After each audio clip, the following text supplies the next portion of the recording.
Some sea creatures in Igbo. Ụda agụ iyi. Turtle, mbe mmiri. Periwinkle, ịsam. Horse, ịnyịnya mmiri. Crab, nshịkọ. Fish, azụ.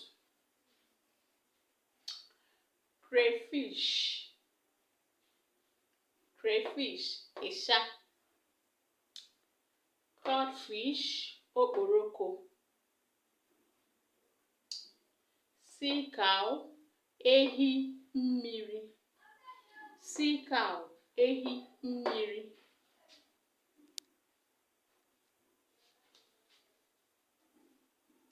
Starfish, azụ kpakpando. Hippopotamus, enyi mmiri maọbụ akum. Enyi mmiri maọbụ akum.